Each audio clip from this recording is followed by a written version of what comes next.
我下班路上有一家奇怪的卤菜摊，每晚11点出摊，凌晨收摊，但从来不卖。那天我去买卤菜被拒绝。当晚我睡着后醒来，发现自己被绑在了卤菜摊前。摊主说今天有人趁他不注意偷吃了卤菜，找不出偷吃卤菜的，今天所有来过卤菜摊的人都得死。大家好，欢迎来到我的频道。我被绑在卤菜摊前时一脸懵，刚刚我明明上床睡觉了，为什么会突然出现在卤菜摊前？和我有一样疑惑的还有同样被绑在卤菜摊前的几个人。什么鬼？偷吃卤菜就要死？你神经病啊！一个黄毛小伙骂出声，说出了我们想说的。摊主走到黄毛面前，神情晦暗，你这么激动，难不成是你偷吃了我的卤菜？你这破卤菜有什么好吃的？快放开老子，不然别怪老子不客气。黄毛小伙骂骂咧咧，其他人也开始附和。对呀，一份卤菜而已，把我们绑起来像什么话？就是，不管谁吃的，多少钱我赔你。你这卤菜能有多贵？我还谈着几千万的生意呢，生意没了你赔得起吗？戴着大金链子的中年男人挣扎着，想要挣脱开身上绑着的黑绳。就是，大晚上把我们绑到这里来，就为了一份卤菜，有毛病啊！快把我们放了，不然我报警抓你！听到他们怒骂摊主，我却始终没有说话。摊主阴冷的眼神扫过众人，我不寒而栗。他们也不动脑子想想，大晚上大家都在不同的地方各自做着自己的事，突然一瞬间就被绑了，出现在这里。这摊主能是普通人吗？之前我就感觉这个卤菜摊很奇怪，只在晚上11点出摊，12点就收摊，而且从来看不见客人，只有摊主一个老婆婆在摊位前摆弄着。这条路我上下班2年了，只有加班晚回家了，到11点才能看到卤菜摊。知道12点收摊，也是有次和同事聚餐晚了，刚好12点路过看到的。今天也是因为我加班太饿，想买点卤菜当夜宵才来买的。摊主告诉我卤菜不卖，我就走了。谁能想到遇到这种事啊？摊主听着他们左一句右一句，一句话没说。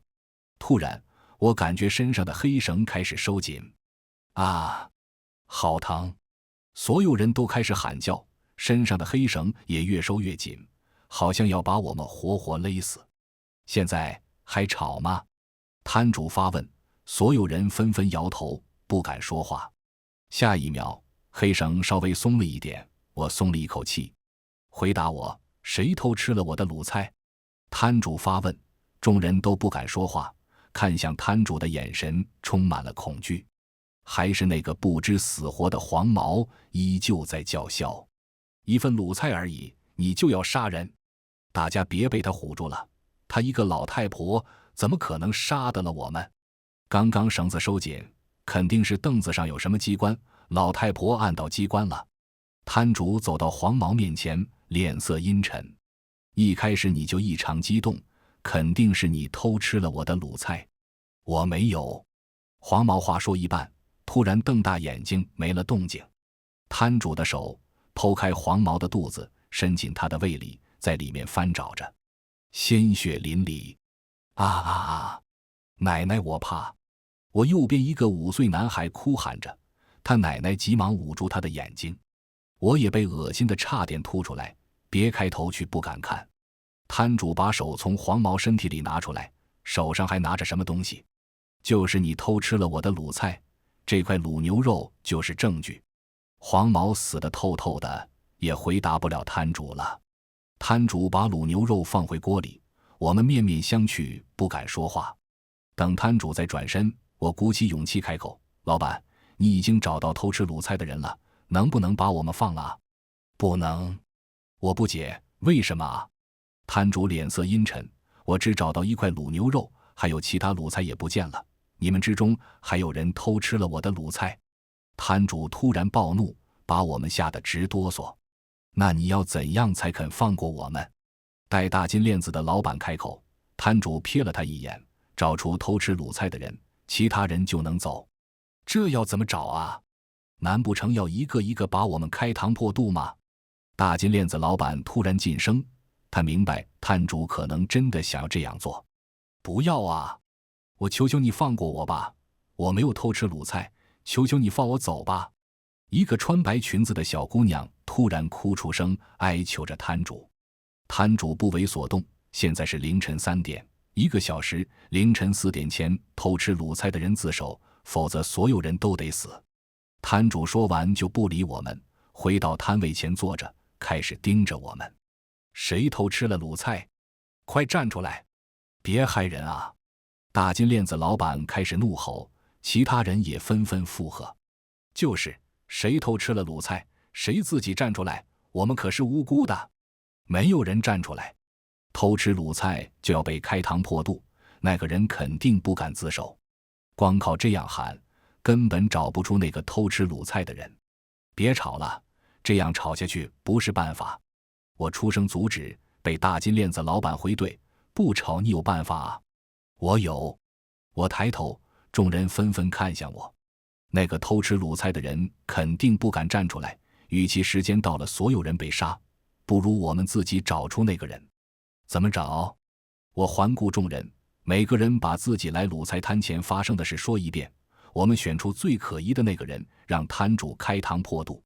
对呀，只要摊主在我们选出的人胃里找到卤菜，剩下的人就能离开了。大金链子老板笑出声，白裙子的小姑娘却不赞同。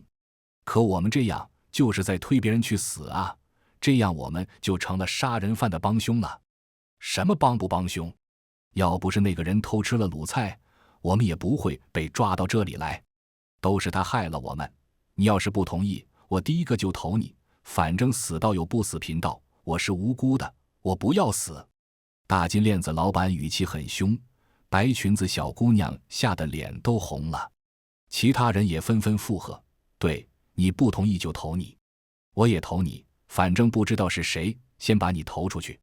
乱世先杀圣母，我也投你。众人七嘴八舌，小姑娘被吓哭了。不是我没有偷吃卤菜。等一下，我打断众人，不能瞎投。大金链子老板瞥了我一眼，语气讥讽：什么时候了，还英雄救美，不投他投你啊？我不是这个意思，大家先听我说。我看向众人，如果我没猜错的话，摊主肯定也不能滥杀无辜，随便投一个人出来，和摊主一个一个开膛破肚有什么区别？他明明可以直接杀了我们，却还是要给我们时间找出真正偷吃卤菜的人，说明杀害无辜他肯定也会受到惩罚。我吞了口水，观察摊主的反应，见他没有动怒，才敢继续说下去。刚刚那个黄毛明显是他自己激动，被摊主发现马脚，摊主有8成把握才杀的人。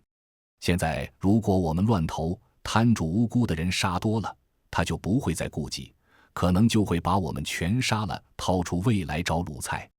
凌晨4点前找出来，说明摊主如果凌晨4点前找不到偷卤菜的人，他就会遭受惩罚。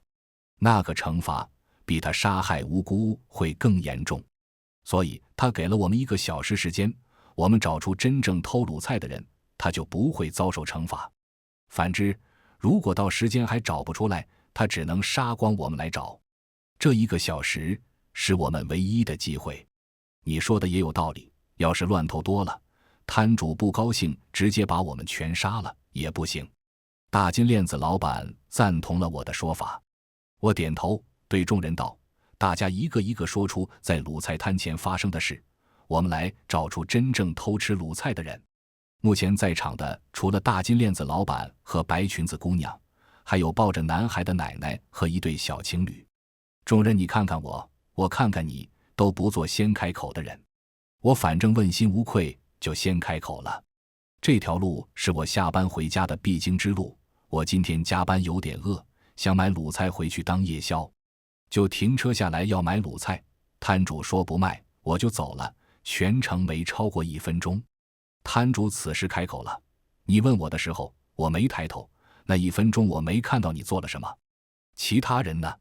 能被绑来的人肯定都是有嫌疑的。我不着急洗清自己的嫌疑，而是看其他人谁的嫌疑更大。有了我开头，其他人也纷纷说了出来。大金链子老板开口：我去附近的 KTV 谈生意，司机突然肚子疼去厕所，把车停在路边，我看到有卖卤菜的想吃，就下来问了，摊主不肯卖。我骂了几句，他不理我，我就踹了旁边的凳子，然后就走了。摊主慢悠悠来了一句：你踹完凳子后，我转身去摆正凳子，转身后看不到你做了什么。这么看来，大金链子老板很有嫌疑。豪气的老板遇到不给面子的卤菜摊主，骂骂咧咧，人家也不理他。踹完凳子后，趁老板不注意，抢走一块卤菜尝尝味道。这个逻辑很顺哎。其他人估计也和我想的一样，用怀疑的目光看着大金链子老板。大金链子老板气愤，都看着我干什么？他说不卖我就没吃。我踹凳子就是撒气，但我真没偷吃。白裙子女生也开口了，我出去逛街，回家的路上看到有卤菜摊，想买点卤菜尝尝，但是摊子上没有人，我等了一会没人来就走了。众人齐刷刷看向摊主，这么重要的卤菜，他居然不在摊子上。摊主却不在乎我们的目光，我去隔壁吃炒粉了，他看到摊子上没人还过来，也有嫌疑。白裙子女生和摊主从未碰面，摊主却知道他来过摊子。这个摊主绝对不是一般人，可能甚至不是人。现在还剩一对情侣和那对奶孙了。情侣里的男生说道：我们出来约会，想着到处走走，走到卤菜摊前，我女朋友说想吃，就来买。摊主说不卖，我女朋友不高兴，我就开始磨摊主，最后他还是不同意，我们只好走了。摊主盯着男生：你走到里面来磨了我很久，和你说话的空当，你女朋友不在我的视线范围里。女生立马反驳：我就站在那看你们说话，什么都没干。摊主挪开目光，似乎不相信他的话。最后只剩那对奶孙了。小男孩紧紧趴在他奶奶怀里，不敢露面，似乎是刚刚黄毛的死状把他吓到了。奶奶颤颤巍巍道：我就住这附近，和我孙子出来散步。我孙子想吃卤菜，我就来问，摊主说不卖，我孙子实在想吃，我就和摊主多说了2句，希望他卖给我，他不肯卖，没办法，我只好带我孙子走了。摊主这次没有看那个奶奶，而是看向小孙子。我和你说话的时候，你孙子在下面走来走去，多次离开我的视线范围。我孙子可乖了，他不会偷吃的。小孙子闻言也探了个头出来，奶声奶气道：我没有偷吃。你看，小孩子是不会撒谎的。奶奶信誓旦旦，摊主也不再说话。我知道他是在等我们做出选择。目前看来，大金链子老板嫌疑最大。摊主都说不卖了，他不仅想强买，还踢翻了椅子，是最有动机的那个。我看向大金链子老板，他察觉我的目光，怒吼道：不是我！我就生气他不卖给我，我说出多少钱都行，他非不卖。我觉得没面子才踢的凳子，我这么有钱的人，馋了一口吃的吗？这可说不准，万一你非要尝一口试试呢？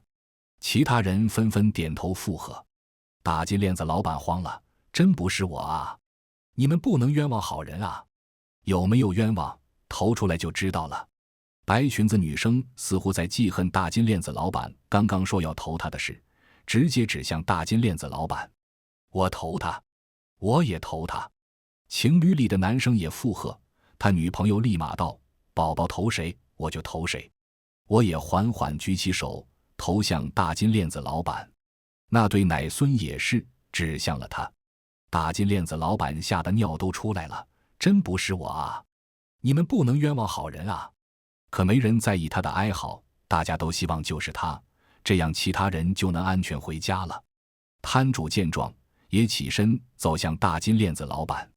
摊主走到大金链子老板面前，伸手进入他肚子，鲜血四溅。刚刚还在嚎叫的大金链子老板瞬间没了声音。摊主在他肚子里掏了一会，猛地收手，语气愤怒：不是他！摊主浑身冒出红气，满手鲜血，阴恻恻地盯着我们。你们只剩最后一次机会了。我们还在不解摊主话里的意思，摊主便直勾勾地看向我：“小伙子，你很聪明，我杀害无辜之人是会受到惩罚。杀害2个无辜之人，我受到的惩罚和丢失卤菜一样重。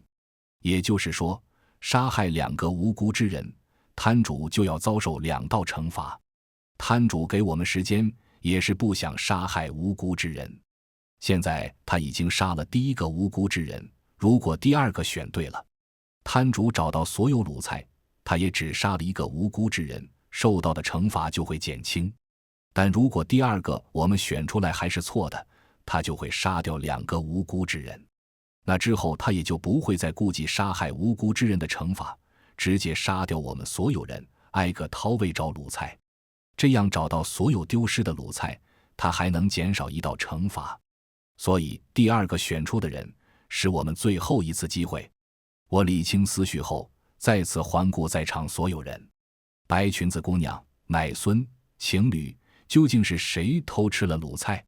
大金链子老板死后，白裙子姑娘吓得直哭，小男孩也在哭，他被他奶奶紧紧抱着，黑绳缠绕带来的伤害也都是他奶奶承受着，没让他被黑绳碰到一点。那对情侣倒是还有理智，脸上的神情焦急大于恐惧。哥们，愣着做什么？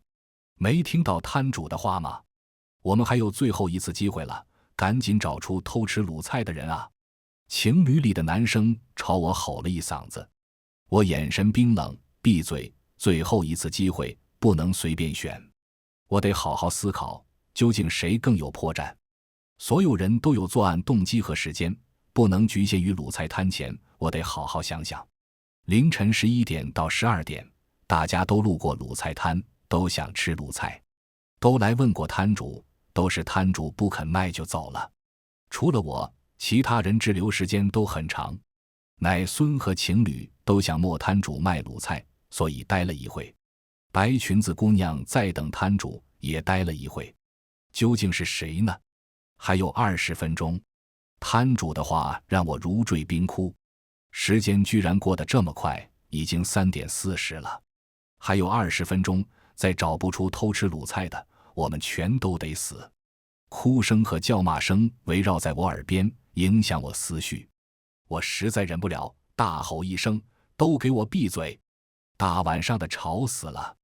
所有人都停住，噤声看着我。此时我突然反应过来，看向那对奶孙，找到偷吃卤菜的人了。奶奶，你和你孙子凌晨11点来楼下散步，不用睡觉吗？见我这么问，其他人也将目光对准这对奶孙。老奶奶吞吞吐吐道：“我们睡不着，所以下来走走。”我还没开口，情侣里的男生抢先回道：“你骗鬼啊！老年人睡觉可早了，一般晚上9点就睡了。你看谁家老年人晚上出来遛弯的，都是一大清早起来晨练。是啊，凌晨11点出来散步的老年人很少见，这便是我怀疑奶孙的原因。我睡不着，带我孙子出来散步不行吗？”老奶奶还在嘴硬。你孙子看上去差不多4岁吧，刚好是上幼儿园的年纪，明天又要上学，他睡不着出来散步，明天还能早起去上学吗？我盯着老奶奶，问出我的疑惑。关你什么事？他起不来，我会给他请假的。没人规定老人小孩不能大晚上出来散步啊。是啊，没人规定老人小孩不能大晚上出门。可这是生死关头，所有不合理的地方都会成为线索。小朋友，告诉哥哥，你晚上出来干什么？我放弃追问老奶奶，她不会说实话，只能从小孩身上找突破口。就是睡不着，出来散步。小孩趴在他奶奶怀里，闷声道：“我孙子都说了，就是睡不着出来散步，小孩子是不会撒谎的。”我声音很厉，我再问一遍，你大晚上出来干嘛？男孩被我吓哭，老奶奶急忙哄他：“你干什么？他还是个孩子。”白裙子姑娘也开始指责我：“他还是个孩子，你这么凶干什么？”我无视他们，对着摊主道：“我选好了，偷吃卤菜的人。”谁？那个小男孩。老奶奶听到我的话大惊失色，话不能乱说，他还是个孩子，你推孩子去死，你是人吗？白裙子姑娘也跟着附和：“你不能为了自己活命，伤害这么小的孩子吧？”情侣里的女生也帮腔：“就是那么小的孩子，我们当中最不可能的就是他。”只有情侣里的男生认真问我：“你的依据是什么？”小孩子是不会撒谎的，他还是个孩子。什么？大家都傻了，没明白我的意思。我冷笑：多么熟悉的话，只有在熊孩子熊家长的嘴里才会出现的话，这位老奶奶说了很多遍。白裙子女生疑惑不解，老奶奶也是为了帮自己孙子呀。如果孩子真的没做，正常的家长是会引导孩子说出真话，并且和污蔑孩子的人讲道理，而不是一开始就说他还是个孩子，不可能是他。有一种此地无银300两的感觉。更何况在我说出自己的怀疑后，老奶奶从未让她孙子开口说话，都是她自己在说。我问她孙子，她还急了。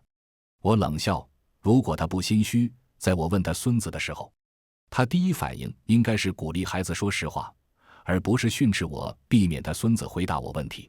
小孩子是不会说谎的，这句话我从来不信。可仅凭你的分析就只认那个男孩，太牵强了吧？白裙子女生还是不相信，我懒得理她，看向那对情侣。只要他们和投票一致，老奶奶否认也没用。情侣里的男生开口了：“我也选那个男孩，兄弟说的对，大晚上老年人带着小孩出来散步，太不正常了。”情侣里的女生也跟着道：“宝宝选谁我就选谁，我也选那个小男孩。你们这群畜生，他还是个孩子啊！”老奶奶哀嚎大哭，却无人在意。见我们不为所动，她不再哭泣，反而是看着我们喊道：“你们只有3个人投我孙子。”那个白裙子小姑娘没投，我和我孙子2票，3比3，你们不能杀我孙子。此时我真无语了，你以为这是玩游戏吗？还搞平票那套？只要选出最有嫌疑的那个人，剩下没选的根本不重要。现在最有嫌疑的人就是那个小男孩。摊主也走了过来，慢慢走向那对奶孙。老奶奶见状吓得脸都白了：“不要杀我孙子，都是我的错，你要杀就杀我。”摊主脸色阴沉：“是谁偷吃了卤菜？”老奶奶抢着道：“是我偷吃的，和我孙子没关系。”她越这样说，越显得欲盖弥彰。摊主伸手，下一秒孩子就出现在摊主手里。乖仔！老奶奶嚎啕大哭：“不要伤害我孙子，都是我不好，是我太惯着他，是我让他来偷卤菜的。”原来老奶奶家就住在摊主旁边小区楼上，从窗户里能看到卤菜摊。小男孩有天晚上睡不着，看到了卤菜摊，想要吃。老奶奶惯着孙子，让儿子去买，但儿子下来问了摊主，摊主说不卖，儿子就放弃了。可是小男孩不依，哭着喊着要吃卤菜。老奶奶便偷偷带着孙子下来，让孙子在他问摊主的时候偷吃几块，给孙子解解馋。都是我让他干的，是我没教好他，千刀万剐冲着我来，别伤害我的孙子。摊主不理会老奶奶的哀嚎，伸手剖开小男孩的肚子，在他胃里一通翻找。老奶奶见状，一口气没上来，晕了过去。摊主从小男孩胃里掏出一个卤蛋，勃然大怒：“不对！”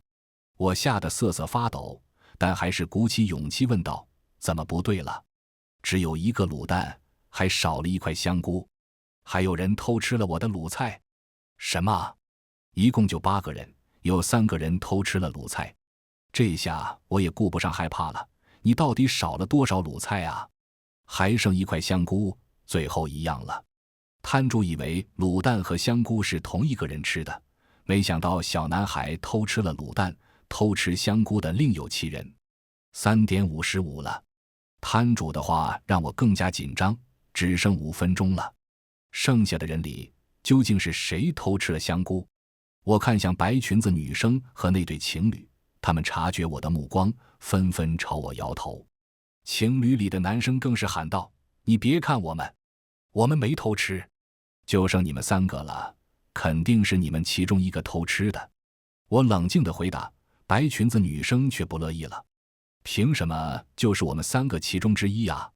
你也有嫌疑，我看你这么聪明，分析得头头是道，说不定就是你偷吃的。情侣里的女生也跟着附和，就是你这么聪明，只有聪明的人才会想到办法偷吃，你才是嫌疑最大的那个人。我一脸无语，聪明也有错吗？我看就是你，反正也只有5分钟了，就投你。白裙子女生率先开口，情侣里的女生也跟着投我。我没想到短短几秒钟，局势就变成了这样。眼见2个女生都投我，情侣里的男生也开口了，对不起了兄弟，反正也不知道第3个偷吃卤菜的人是谁，先投你试试看吧。你们都疯了吧？我是无辜的，要是我死了，摊主杀了2个无辜之人，他就不会再心慈手软了，到时候你们都得死。正当我们4人僵持不下时，突然大地开始动摇，地面裂开一道缝隙，有2个人从缝隙里走了出来。那2人一黑一白，宛如一对双生子。孟婆，怎么回事？老大让我们来找你，说你犯了杀孽。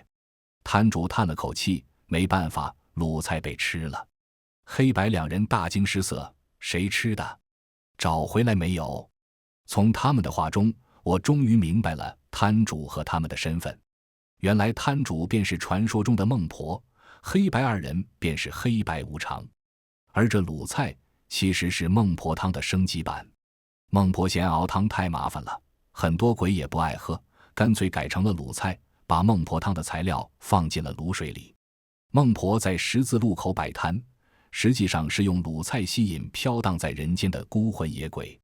有些鬼因为执念或者贪恋人间，不肯下地府投胎，飘荡在人间。孟婆便用卤菜来吸引野鬼，闻到香味的野鬼过来吃卤菜，就会忘记前尘往事，乖乖跟着孟婆回地府。而这卤菜只卖鬼不卖人，因为人吃了作用和鬼完全不一样。人吃了卤菜后，会因为吸食阴间事物变得不人不鬼，非人非鬼，那就不受人界和鬼界管辖，也就会成为游离3界之外的怪物。非3界之物便不受3界控制，此物将会不死不灭。一旦凌晨4点白天开始到来，吃了卤菜的人就会彻底变成不死的怪物。这种怪物一旦形成，就连孟婆和鬼王都拿他没办法。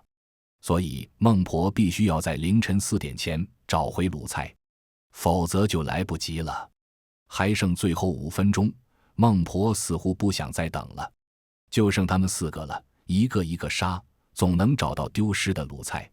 孟婆眼神发冷，白无常也附和，白天要来了，宁可错杀，不可放过。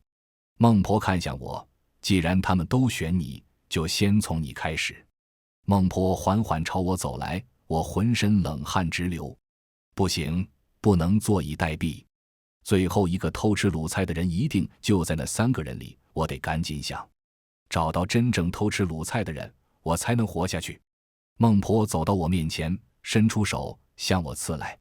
在她的手即将碰到我肚子时，我突然大喊，我知道是谁偷吃的卤菜。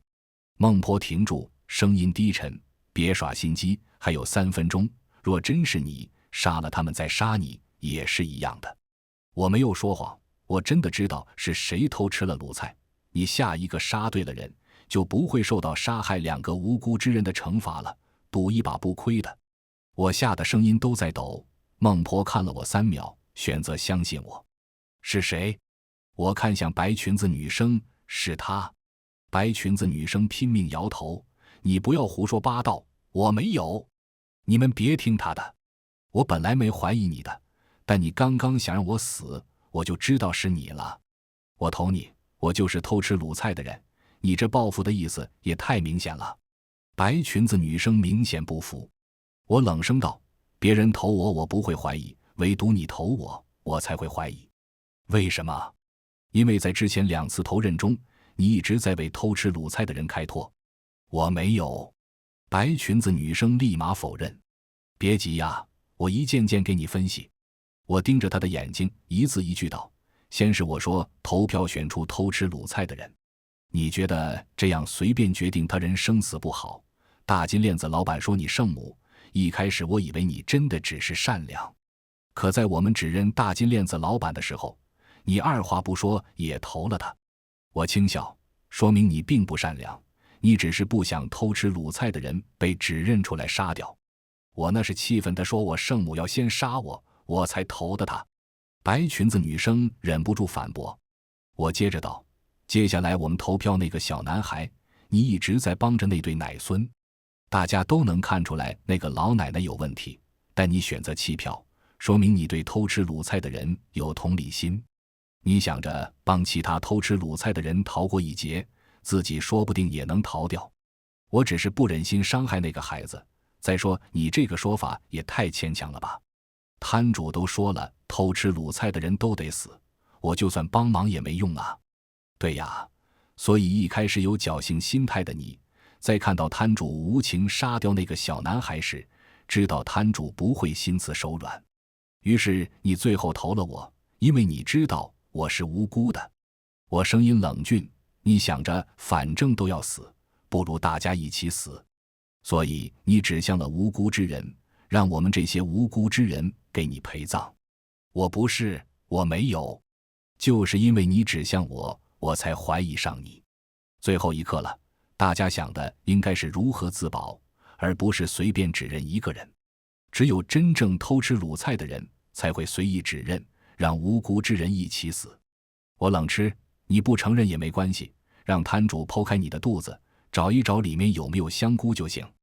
摊主闻言也缓缓朝白裙子女生走去。白裙子女生见状吓得大哭，别杀我，我不是故意的，我不知道卤菜不能吃，我看摊子上没人就尝了一块，想着等老板来了再付钱的。我等了一会，老板没来，我就走了，我不知道卤菜不能吃啊。我松了口气，果然是你。白裙子女生反应过来，你诈我。你也说了，我刚刚那些怀疑的说法都很牵强，仅凭你的表现就指认你。我其实也没有十足把握，但我得赌一把，没想到真的是你。摊主伸出手，找到偷吃的人就好办了。白裙子女生大喊，我没有偷吃，我不知道卤菜是不卖的，我是想着先尝尝味道，等老板来了再付钱的，我没有偷吃，不问自取即为偷。摊主无视白裙子女生的叫喊，剖开她的肚子，拿出了最后一块香菇。凌晨4点即将到来，摊主收回了所有卤菜，他缓缓看向我们，你们没有偷吃，回去吧。绑在我们身上的黑绳被收走，我们终于可以自己活动。劫后余生的感觉真好，我瘫在椅子上大口喘气。下一秒，摊主大手一挥，我就失去意识，闭上眼前，只听到摊主的声音，回去吧，今晚发生的一切你们都会忘得干干净净。再次睁眼，我回到了卧室的大床上。天亮了，我这一觉睡得很不舒服，好像根本没睡。我起床，开始新的一天。到了公司，同事正好在聊新闻上发生的命案，听说死了4个人，死状可恐怖了。同事大姐看到我走进来，对着我道，小赵，今天的新闻你看了没有？里面有个死者王某某，就是那个王老板。哪个王老板？实习生插话。同事大姐回道，哎呀，你不认识，小赵知道。那个天天戴着大金链子的王老板，仗着背后有关系无恶不作，骗了不少女孩去他的 KTV 做公主，还开车撞死过人，最后一点事都没有，说是证据不足，这次死了真是报应。同事大姐说着说着又把话题绕到我身上，王老板以前也算我们客户，小赵的女朋友对接过，后来王老板还骚扰了小赵的女朋友，最后那小姑娘自杀了，小赵颓废了很长时间的。我沉着脸不说话。王姐察觉不对，立马道歉，抱歉啊小赵，说到你伤心事了。没关系，反正那个畜生已经死了，当初他用谈生意为借口把我女朋友约出去，迷奸了我女朋友，后来又用床照威胁我女朋友，我女朋友受不了自杀了，直到他死，我才从他的日记里知道真相。可那个畜生却因证据不足被放了。现在他死了，就是报应。只是不知道为什么，我总感觉是我替我女朋友报了仇。可能是我想多了吧。我一个普通的打工人，哪有那么大的本事？全文完，感谢您的观看，每天上新精彩小说，喜欢就订阅吧。